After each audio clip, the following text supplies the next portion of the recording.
Tayyorgarlikning ikkinchi bosqichini Doha shahrida davom ettirdik. 13-marta 24. Wah. Pelatih Uzbekistan U17 putuskan tolak bertanding dengan timnas Korea Utara U17 nanti malamkah? Setelah banyak isu beredar soal curangnya mereka demi bisa juara Piala Asia U17 2025. Semuanya bisa auto terkejut jika benar begitu. Apa yang sebenarnya terjadi? Simak inilah akta mengejutkan soal laga semifinal Uzbekistan versus Korea Utara nanti malam.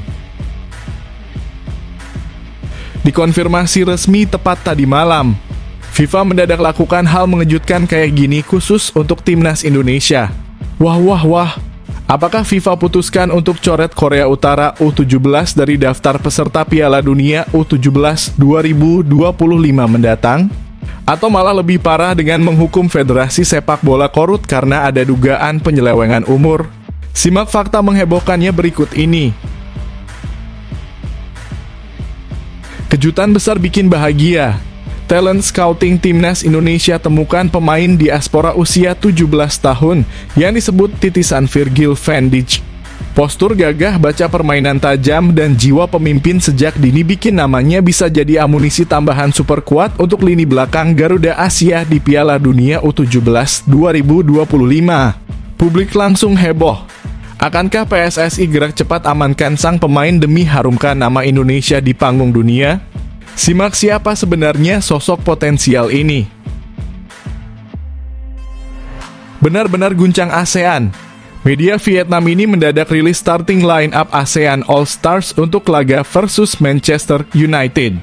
Benarkah hampir separuh nama di daftar elit itu justru diisi oleh punggawa timnas Indonesia yang sedang naik daun gila-gilaan? Para pemain Indonesia disebut pantas jadi tulang punggung tim impian ASEAN karena bakal cetak sejarah lolos Piala Dunia 2026.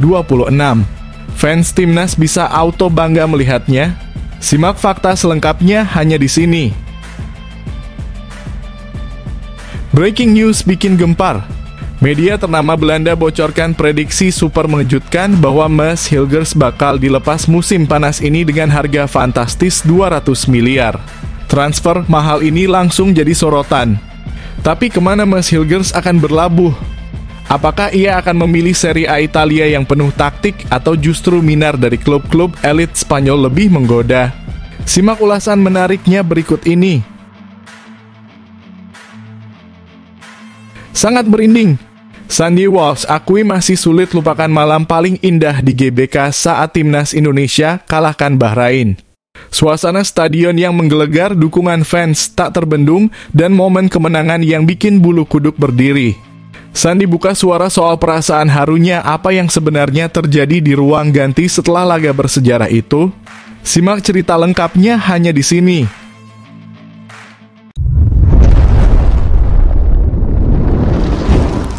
Sebelumnya mohon subscribe channel ini dulu supaya nggak ketinggalan berita terupdate timnas Indonesia.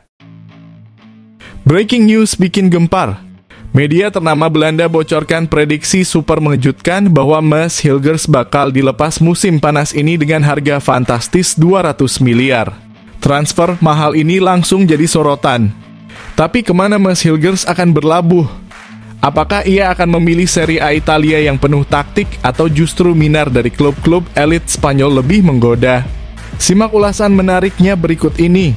Salah satu media dari Belanda, Twente Insight, memprediksi bahwa 3 pemain utama FC Twente kemungkinan besar akan dilepas saat bursa transfer musim panas 2025 dibuka. Salah satu nama yang disebut adalah Mads Hilgers, bek muda berusia 23 tahun yang selama ini jadi bagian penting dalam lini pertahanan Twente. Selain Hilgers, 2 pemain lainnya yang juga dikabarkan masuk daftar jual adalah Sam Stegen dan Michal Sadilek. Ketiganya dianggap punya potensi untuk dilepas, terutama karena masa kontrak Hilgers dan Sadilek akan habis pada Juni 2026. Dengan sisa kontrak yang tinggal setahun lebih, harga jual mereka diperkirakan akan lebih rendah dari sebelumnya. Menurut data dari Football Transfer dan Sky Sports, harga pasaran Mads Hilgers saat ini ditaksir mencapai 9,1 juta euro atau sekitar 173 miliar. Namun jika ada klub yang ingin membelinya, nilai transfernya diperkirakan bisa berada di kisaran 7,7 juta euro hingga 10,4 juta euro, 198 miliar. Nilai pasar Hilgers sendiri sebenarnya sempat tinggi. Berdasarkan situs Transfermarkt, harga tertingginya pernah mencapai 10 juta euro. Namun karena beberapa kendala musim ini termasuk cedera, nilai pasarnya kini turun menjadi hanya 7 juta euro. Meski performanya menurun karena cedera, Mads Hilgers tetap menarik perhatian sejumlah klub besar Eropa. Ia dikabarkan masuk radar tim-tim seperti Valencia Spanyol dan Bologna Italia. Namun sejauh ini belum ada kepastian soal kemana Hilgers akan berlabuh. Ia masih terikat kontrak dengan FC Twente dan belum memutuskan masa depannya. Saat ditanya mengenai masa depan Hilgers, sang ayah, Vincent Hilgers, terlihat tidak terlalu terburu-buru. Dalam sebuah wawancara di film dokumenter The Roots Van Mads Hilgers yang tayang di ESPN Nederland, Vincent mengatakan bahwa keluarganya masih menikmati perjalanan Mads bersama Twente. Biarkan saja semuanya mengalir. Kita lihat saja nanti, ujar Vincent. FC Twente adalah klub yang hebat dan Mads sudah lama bermain di sana. Jadi sejauh ini semua berjalan baik. Kita selesaikan musim ini dulu, setelah itu baru lihat langkah selanjutnya. Lagi pula kontrak Mads masih tersisa 1 tahun lagi. Dengan sisa kontrak yang tak lama lagi dan kondisi performa yang belum stabil, masa depan Mads Hilgers kini menjadi salah satu topik hangat menjelang bursa transfer musim panas 2025. Apakah ia akan bertahan di FC Twente atau hijrah ke klub baru? Waktu yang akan menjawabnya.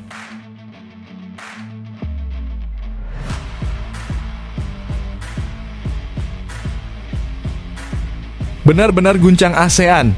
Media Vietnam ini mendadak rilis starting line-up ASEAN All-Stars untuk laga versus Manchester United. Benarkah hampir separuh nama di daftar elit itu justru diisi oleh punggawa timnas Indonesia yang sedang naik daun gila-gilaan?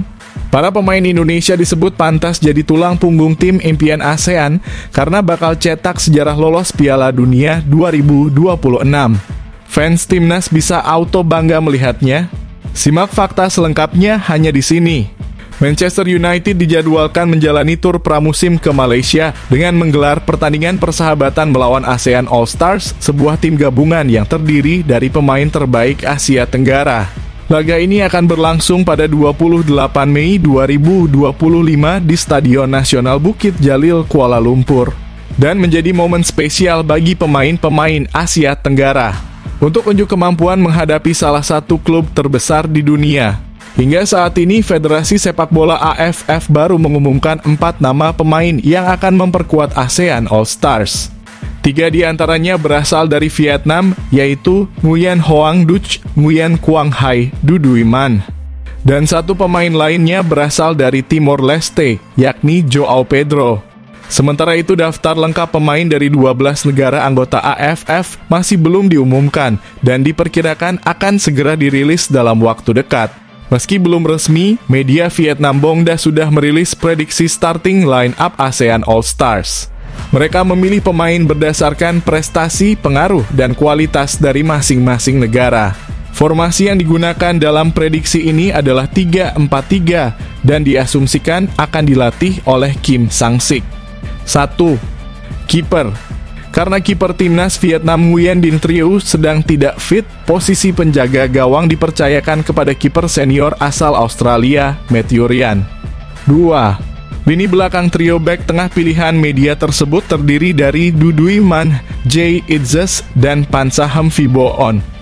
Jay Itzes disebut sebagai pemain penting karena performanya yang mengesankan di Liga Italia, bahkan pernah mencetak gol ke gawang Juventus. 3. Sayap. Di sektor sayap, 2 pemain pilihan adalah Dion Cho-ols di sayap kanan dan Jefferson Tabinas di sayap kiri. 4. Gelandang. Untuk lini tengah, duet Vietnam tetap diandalkan Nguyen Quang Hai dan Nguyen Hoang Duc. Mereka dipercaya bisa menjadi pondasi utama permainan tim ASEAN All-Stars. 5. Lini serang. Di lini depan, kombinasi pemain cepat dan kreatif menjadi andalan. Subhanat Muanta sebagai winger kiri, Arif Aiman sebagai winger kanan, dan Sawal Anwar sebagai striker utama. Bongda juga menyebut bahwa masih banyak nama lain dari Asia Tenggara yang pantas memperkuat tim ini, diantaranya Ole Romenyi dan Pratama Arhan, Chanatip Songkrasin dan Supacok Saracat, Iksan Fandi dan Lionel Tan, Faisal Halim, Bonpacan Bonkong, Sieng Chantea, dan Maung Maungluin. Laga ini diharapkan tidak hanya menarik dari sisi hiburan, tapi juga bisa memperlihatkan potensi besar talenta Asia Tenggara di panggung internasional menghadapi tim sekelas Manchester United.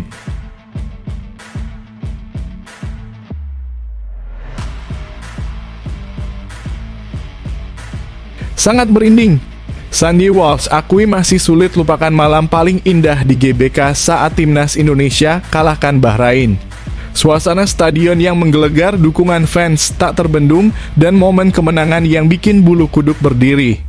Sandy buka suara soal perasaan harunya apa yang sebenarnya terjadi di ruang ganti setelah laga bersejarah itu. Simak cerita lengkapnya hanya di sini.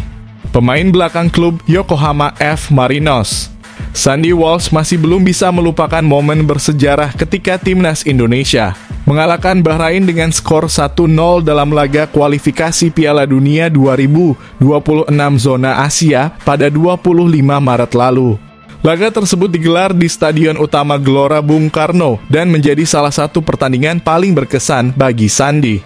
Kemenangan tersebut diraih berkat gol sematawayang yang dicetak oleh Ole Romenyi di babak pertama. Hasil itu menjadi sangat penting karena menjaga harapan Indonesia untuk melangkah ke Piala Dunia 2026. Sandy Walsh yang ikut bermain dalam laga itu mengaku sangat tersentuh oleh atmosfer luar biasa yang diciptakan oleh puluhan ribu supporter di stadion. Malam itu di GBK benar-benar spesial, kata Sandy dalam wawancaranya di kanal YouTube milik Mark Klok. Saya masih sering memikirkannya, bahkan sekarang pun masih terasa merinding. Itu adalah malam yang sangat istimewa. Pertandingan melawan Bahrain juga menjadi laga penting, karena merupakan kesempatan pertama Sandy bermain di bawah pelatih baru timnas Indonesia, Patrick Kluivert, yang mulai melatih sejak Januari 2025 menggantikan Shin Tae-yong. Sandy menyebut malam itu bukan hanya berkesan karena hasilnya, tapi juga karena ia bermain untuk pertama kalinya bersama staf pelatih baru dan merasakan sambutan luar biasa dari supporter. Saya sangat menantikan laga itu karena itu adalah pengalaman pertama dengan pelatih dan staf baru, ucapnya. Mendengar lagu kebangsaan dinyanyikan dan sorakan dari supporter yang tidak berhenti sepanjang pertandingan benar-benar luar biasa. Sejauh ini, Sandy Walsh telah mencatatkan 19 penampilan bersama timnas Indonesia. Meski begitu, ia tetap merasa semangat dan antusias setiap kali membela tim Garuda, terutama saat bermain di kandang sendiri. Dari 19 penampilan saya, mungkin setengahnya saya main di kandang, dan setiap kali saya melangkah ke lapangan di GBK, rasanya selalu berbeda, ungkap Sandy. Saya selalu merasa lapar untuk bermain dan merasakan energi dari para penggemar. Itu adalah pengalaman yang sangat spesial bagi saya. Saya sangat menyukai bermain di kandang, terutama di GBK. Sandy Walsh menunjukkan kecintaannya yang besar terhadap timnas Indonesia dan supporter di tanah air. Ia berharap bisa terus memberikan kontribusi terbaik dan kembali merasakan momen luar biasa di Stadion Kebanggaan Indonesia.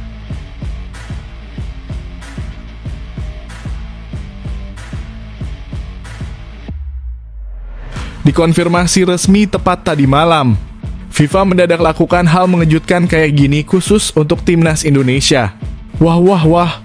Apakah FIFA putuskan untuk coret Korea Utara U17 dari daftar peserta Piala Dunia U17 2025 mendatang?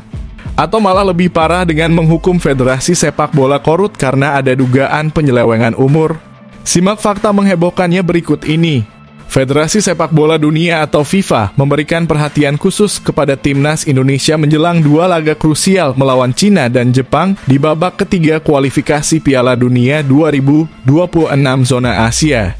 FIFA pun menantikan kelanjutan perjuangan skuad Garuda dalam kompetisi bergengsi ini. Timnas Indonesia dijadwalkan akan melakoni dua pertandingan terakhir di grup C yang akan digelar pada bulan Juni 2025. Kedua laga ini sangat menentukan karena hasilnya bisa menjadi penentu apakah Indonesia akan melaju ke putaran berikutnya atau bahkan berpeluang lolos langsung ke Piala Dunia 2026. Saat ini tim asuhan Patrick Kluivert berada di posisi keempat klasemen sementara grup C dengan raihan 9 poin. Mereka unggul 3 angka dari Bahrain dan Cina yang menempati posisi kelima dan keenam. Indonesia juga hanya terpaut 1 poin dari Arab Saudi di peringkat ketiga dan berjarak 4 poin dari Australia yang berada di posisi kedua, yang merupakan batas akhir untuk lolos otomatis ke Piala Dunia. Sementara itu, Jepang sudah dipastikan lolos setelah kokoh di puncak klasemen grup C. Sesuai regulasi, hanya 2 tim teratas yang otomatis lolos ke Piala Dunia 2026. Tim peringkat ketiga dan keempat masih harus berjuang di babak keempat kualifikasi, sehingga 2 pertandingan tersisa sangat penting untuk nasib timnas Indonesia.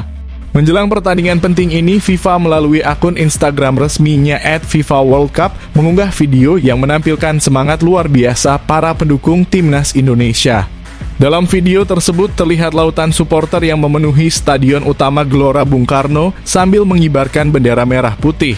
FIFA menuliskan 50 hari lagi menuju perjuangan selanjutnya sebagai pengingat bahwa waktu terus berjalan menuju 2 pertandingan penentu bagi Garuda. Timnas Indonesia akan terlebih dahulu menjamu Cina di GBK pada 5 Juni 2025. Setelah itu mereka akan bertandang ke markas Jepang pada 10 Juni 2025 untuk menjalani laga terakhir di grup C. 2 pertandingan ini akan menjadi ujian besar bagi Marcelino Ferdinand dan kawan-kawan.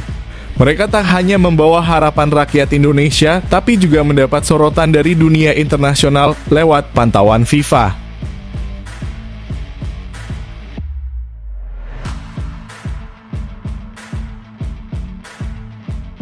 Wah, pelatih Uzbekistan U17 putuskan tolak bertanding dengan timnas Korea Utara U17 nanti malamkah?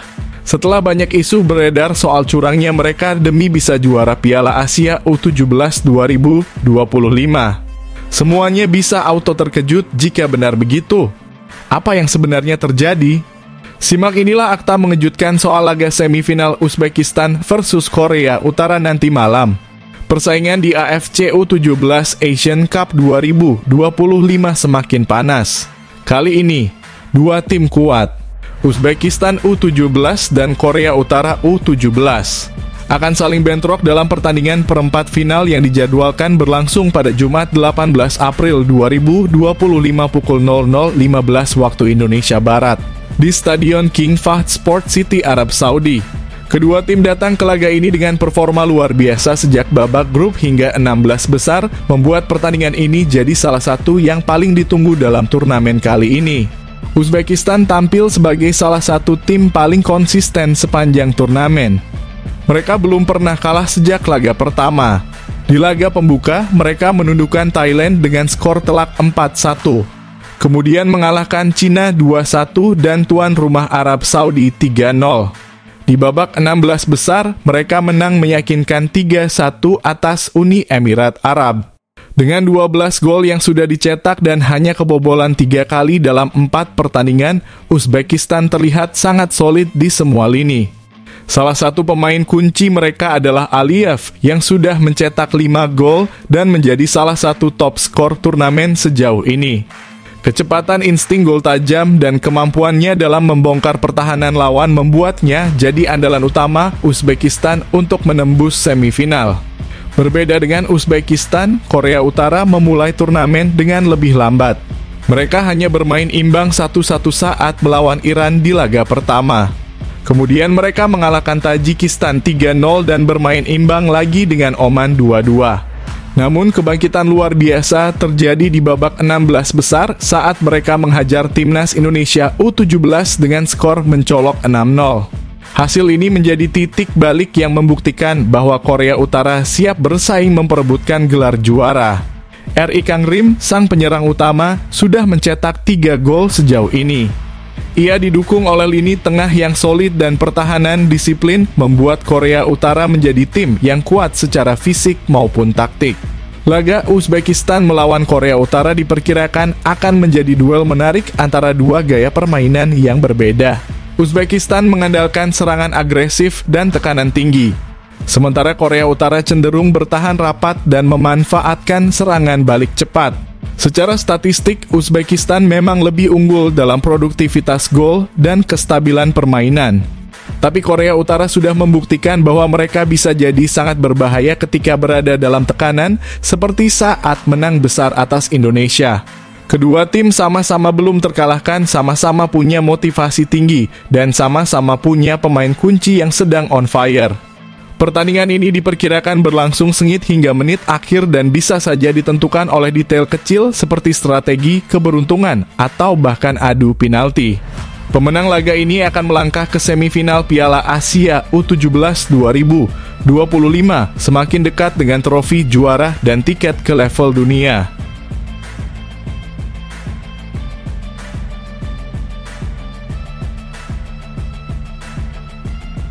Kejutan besar bikin bahagia. Talent scouting Timnas Indonesia temukan pemain diaspora usia 17 tahun yang disebut titisan Virgil van Dijk. Postur gagah, baca permainan tajam, dan jiwa pemimpin sejak dini bikin namanya bisa jadi amunisi tambahan super kuat untuk lini belakang Garuda Asia di Piala Dunia U17 2025. Publik langsung heboh. Akankah PSSI gerak cepat amankan sang pemain demi harumkan nama Indonesia di panggung dunia? Simak siapa sebenarnya sosok potensial ini. Tim nasional Indonesia U17 berpeluang besar mendapatkan tambahan kekuatan baru dalam menghadapi Piala Dunia U17 2025. Sosok yang dimaksud adalah Feike Muller Latuperisa, pemain muda berbakat asal Belanda yang memiliki darah keturunan Indonesia. Feike Muller saat ini bermain di level U17 bersama klub Willem II Tilburg, sebuah akademi sepak bola ternama di Belanda. Akademi ini telah melahirkan banyak pemain top dunia seperti Frenkie de Jong, Alexander Isak, hingga bek andalan Liverpool, Virgil van Dijk. Maka tak heran jika Muller disebut-sebut sebagai titisan Van Dijk. Feike Muller lahir di kota Den Bosch, Belanda pada 10 Desember 2008 dan kini berusia 16 tahun. Ia memiliki garis keturunan Indonesia dari pihak ibu, tepatnya dari sang kakek yang berasal dari Haria, Maluku Tengah. Nama belakang Latuperisa yang melekat pada Feike Muller berasal dari marga Maluku yang dimiliki oleh kakeknya. Feike adalah pemain Belanda yang punya darah Indonesia dari kakek pihak ibu. Kakeknya berasal dari Haria, Maluku Tengah dan memiliki marga Latuperisa, tulis akun Instagram @footballindonesia yang rutin mengabarkan info pemain keturunan. Meski tinggal dan besar di Belanda, Muller mengikuti perkembangan sepak bola Indonesia. Ia mengetahui bahwa Timnas Indonesia U17 lolos ke Piala Dunia U17 2025 dan menunjukkan ketertarikan untuk membela Garuda Muda jika diberi kesempatan. Muller mengikuti perkembangan sepak bola Indonesia. Ia tertarik untuk membela timnas jika memang dibutuhkan. Ia tahu timnas U17 akan tampil di Piala Dunia, dan jika bisa, ia siap membela Indonesia, lanjut pernyataan dari akun tersebut. Namun untuk bisa memperkuat timnas Indonesia, Muller menghadapi kendala administratif. Karena usianya masih di bawah 18 tahun, proses naturalisasi belum bisa dilakukan secara normal. Satu-satunya jalan agar Muller bisa bermain untuk Indonesia adalah jika salah satu dari kedua orang tuanya memiliki paspor Indonesia. Tanpa adanya paspor Indonesia dari orang tua, maka proses untuk mewakili Indonesia saat ini nyaris tidak mungkin dilakukan. Jika tidak, maka Muller harus menunggu hingga cukup usia agar bisa menjalani proses naturalisasi resmi sesuai ketentuan FIFA dan pemerintah Indonesia.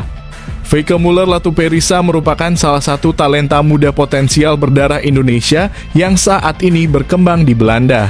Minatnya untuk membela timnas Indonesia U17 menjadi angin segar, apalagi menjelang Piala Dunia U17 2025.